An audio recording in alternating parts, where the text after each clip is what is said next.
February 18, 2025, a discovery in Egypt shocks the archaeological world. For the first time in 103 years, the sand gives up a secret. Since King Tut's tomb was opened in 1922, no royal pharaoh's burial has ever been found until now. Archaeologists have uncovered the tomb of a ruler tied to one of the most powerful bloodlines in ancient history. His wife would seize an empire and his son would conquer it, yet somehow his tomb vanished from history almost as if it had been erased on purpose. Then beneath a hidden waterfall, a staircase was found descending into darkness. What lay below wasn't just a lost tomb. It was evidence that ancient Egypt may have hidden a secret for over 3,500 years. Before we pull back that limestone door and step into the darkness of the tomb, we must first understand the man buried inside. A pharaoh so obscure, so overshadowed, that history nearly erased him entirely.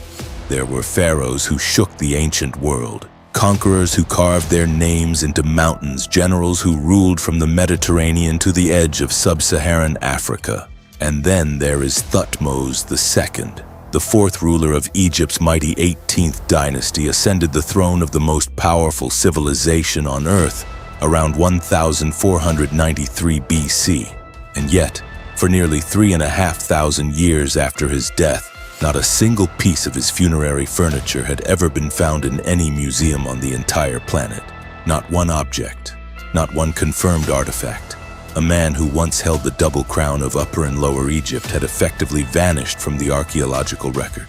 This was not an accident of history. Thutmose II was never supposed to be pharaoh at all.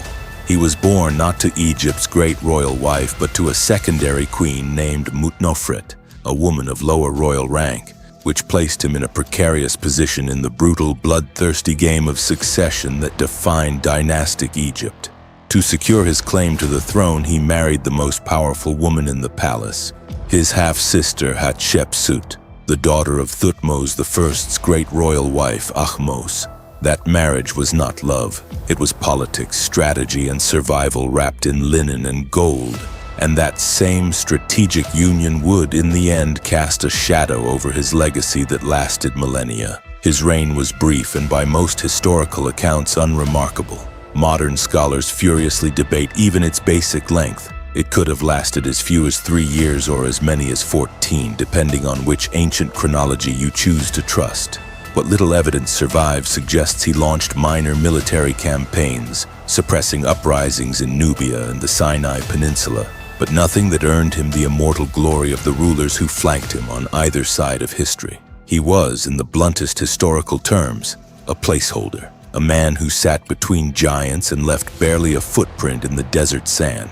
And then, around 1479 BC, he was gone. The precise cause of his death remains one of Egyptology's quietly simmering controversies. Examinations of the mummy long believed to be his, discovered in the 19th century in the Deir el-Bahari royal cache, hint at a body ravaged by illness rather than battle.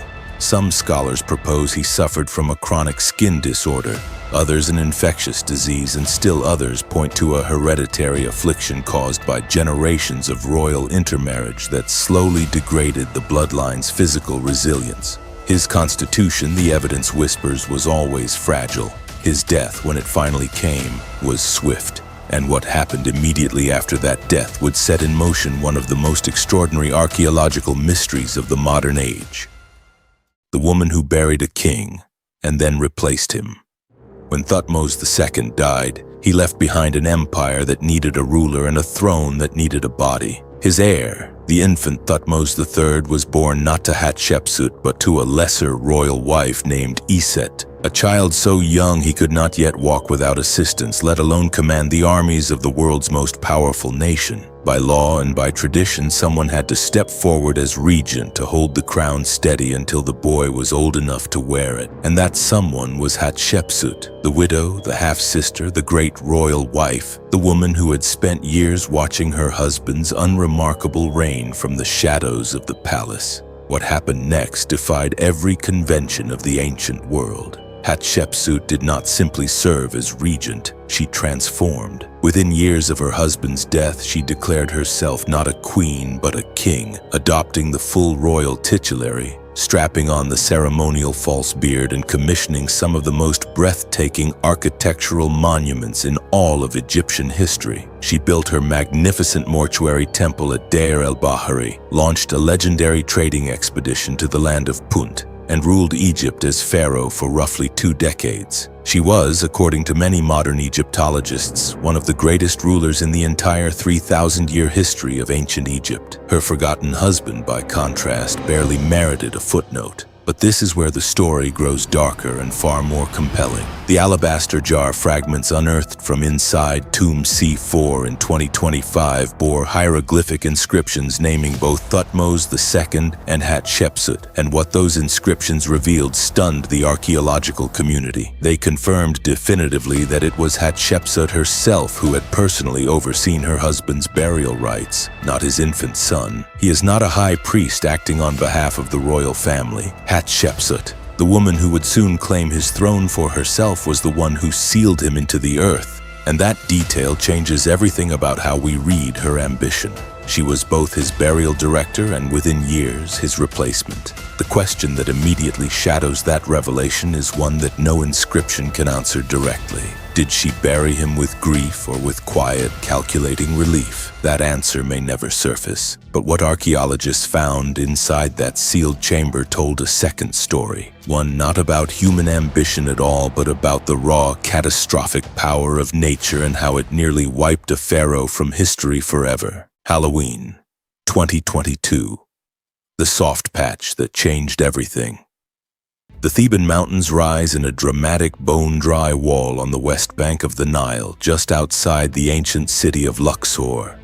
For more than 12 years, Scottish archaeologist Dr. Piers Litherland, an honorary research associate at the University of Cambridge's MacDonald Institute for Archaeological Research, had been systematically excavating the western wadis, the parched, wind-carved riverbed slashed into the mountain face.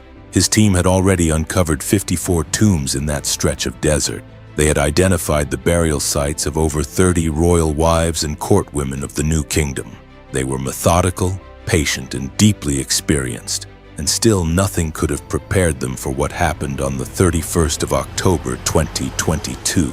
It was 2 of Litherland's Egyptian colleagues, field surveyors Ashraf Omar Ali and Haraji Syed Ahmed, who first noticed it, a barely perceptible softness in the surface of the earth, a subtle give beneath the compacted desert floor that did not match the surrounding rock. To an untrained eye, it would have looked like nothing, a slight depression, a quirk of geology, but to men who had spent years learning to read the language of the ancient ground, it conveyed a great deal. Litherland's team moved immediately, excavating the area with careful precision, and within hours they had uncovered the entrance and main corridor of a previously unknown tomb, designated officially as Tomb C4, located in Wadi Gabanat El Khurud, roughly 2.4 kilometers west of the Valley of the Kings. Initially, nobody on the team thought they had found a pharaoh. The tomb's location was far from where New Kingdom royal burials were expected, positioned instead near the burial sites of Thutmose III's wives and near the cliff tomb that Hatshepsut had originally prepared for herself before she ascended to the throne as king. Everything pointed to a royal wife. A court woman of significance perhaps, but not a ruler. Initially, we thought we might have found the tomb of a royal wife, Litherland would later tell Cambridge University directly. But the wide staircase and the large doorway suggested something more important. For nearly 3 years, the team excavated carefully, battling not just the weight of history, but the physical aftermath of ancient disaster. The main passage had been filled solid with flood debris, hardened over centuries to a concrete-like consistency that resisted every tool the team could bring to bear. Then, after those 3 exhausting years of painstaking work, they reached the burial chamber. Litherland himself crawled through the narrow, rubble-choked second corridor. At the end of the tunnel, a chamber opened out around him. He looked up. The ceiling was painted deep blue, scattered with yellow stars, and he knew instantly, blue-painted ceilings with yellow stars are only found in kings' tombs. What the floods took, and what they left behind. The interior of Tomb C4 told 2 stories simultaneously. one of extraordinary royal grandeur and one of almost complete obliteration. The burial chamber itself, Chamber A, measured 5.3 by 5.2 meters and stood 3.4 meters high, a space built with the full architectural ambition of a new kingdom royal tomb. The walls that survived bore fragments of plaster painted with scenes from the Amduat, the ancient Egyptian funerary text reserved exclusively for kings, a detailed sacred guide designed to navigate the deceased ruler through the 12 hours of the night and deliver him safely into the eternal morning sun. The discovery that the burial chamber had been decorated with scenes from the Amduat, a religious text that is reserved for kings, was immensely exciting, Litherland confirmed, and was the first indication that the site was a king's tomb. Inscribed in blue and yellow stars across the ceiling were passages intended to carry a god-king through the darkness of death. It was unmistakably royal, but the flooding, ancient, catastrophic, and repeated, had done devastating work. The main axis of the tomb had been packed solid with densely compacted debris, hardened over 3,000 years into a barrier nearly as resistant as the limestone walls themselves. Ceiling sections had collapsed under the sustained water pressure. Wall decorations had been almost entirely destroyed, leaving only tantalizing fragments of what had once been a fully decorated royal burial chamber. An unusual second corridor, plastered in white gypsum and enlarged twice in what archaeologists identified as emergency modifications, appeared to have been constructed after the original passage flooded, serving as a desperate escape route for the priests attempting to remove and protect the tomb's contents. The evidence of a frantic ancient rescue operation was written into the architecture itself. This was not simply natural decay over millennia. The flooding appears to have struck with unusual severity approximately 6 years after Thutmose II's burial, a chilling timeline that suggests the tomb was still in active priestly memory when the waters hit. The original funerary objects, his grave goods, his burial equipment, and the sacred objects that were supposed to accompany a king into eternity had almost certainly been physically carried out through that emergency corridor in darkness, rushed away from the rising water and relocated elsewhere for safekeeping. Litherland himself described the surviving fragments as very small fragments of objects probably broken in the flooded tomb when they were removed in darkness, a phrase that conjures a vivid and haunting image. Priests scrambling through floodwater by torchlight, grabbing whatever they could save of their king's eternity. What those priests left behind, however, proved sufficient to rewrite history. Alabaster jar fragments, including pieces of small duck-shaped vessels used by ancient Egyptians to hold cosmetics and sacred oils, bore hieroglyphic inscriptions of Thutmose II's name and titles, referring to him by his pronomen as the Osiris Akheperen-Re, alongside inscriptions of Hatshepsut's name. According to Mohammed Ismail Khalid, Secretary General of Egypt's Supreme Council of Antiquities, these fragments represented something historically unprecedented. This discovery is the first time funerary furniture belonging to Thutmose II has been discovered, as no such items exist in museums worldwide. The pottery shards, the fragments of sacred text, and the star-covered ceiling. They confirmed beyond reasonable doubt that a king had been buried here. But they also confirmed something that sent a chill through the Egyptological community. The main burial equipment was gone. And if the priests had moved it, there was only one logical conclusion. Somewhere in the Theban mountains, a second tomb was waiting. The body that may not be his, Egypt's most troubling identity mystery. Now the story becomes truly unsettling. The mummy that has long been displayed in Cairo as King Thutmose II, catalogued as specimen CG 61066, discovered in the famous Deir el-Bahari royal cache in 1881, may not be him at all. That royal cache was a hidden vault where ancient Egyptian priests secretly relocated dozens of royal mummies during the chaotic Third Intermediate Period, bundling together some of history's most powerful rulers to protect them from tomb robbers. The mummy labeled as Thutmose II was found there, wrapped and tagged, and for well over a century, it was accepted without serious challenge as genuine. But modern physical examination of that mummy has raised a profoundly uncomfortable question. The skeletal analysis indicates that the body belonged to a man who died at approximately 30 years of age. Thutmose II, according to the best available historical chronology, almost certainly died in his late teens, possibly as young as 17 or 18 years old. The numbers do not match. The body is too old. And since the CG 61066 mummy was found bundled with other relocated royals in a cache that had been physically disturbed and reorganized by ancient priests under pressure, the possibility of a labeling error, whether accidental or deliberate, cannot be dismissed. Dr. Litherland himself made this point explicitly in an interview with The Observer in February 2025, stating that the mummy currently identified as Thutmose II cannot in fact be his, as it's the body of a man of around 30 years old, too old for a king who probably never reached that age. Some historians have gone further, arguing that the systematic marginalizing of Thutmose II from Egypt's official historical record, a process partially carried out by later rulers who wanted to minimize his reign in favor of the far more glorious Hatshepsut and Thutmose III, may have extended even to the deliberate confusion of his physical remains. The conspiracy in this reading is not modern but ancient, a calculated rewriting of the past by the civilization that built the tombs. It is a theory that cannot be proven, but it also critically cannot be ruled out. The more measured scientific explanation is simpler but no less troubling. The priests who relocated the mummies were working in haste under severe political pressure in a period of deep instability, and mistakes were made. Tags were mixed, coffins were reassigned. The mummy we call Thutmose II may belong to an entirely different individual from the same era, a royal official, a prince, or a lesser member of the extended court whose name was lost when his tag was switched in the dark. And if that is true, then the actual physical remains of King Thutmose II have never been found.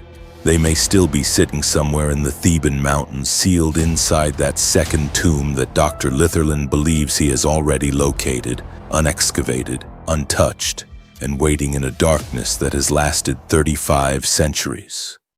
The second tomb, and the discovery that could rewrite a dynasty.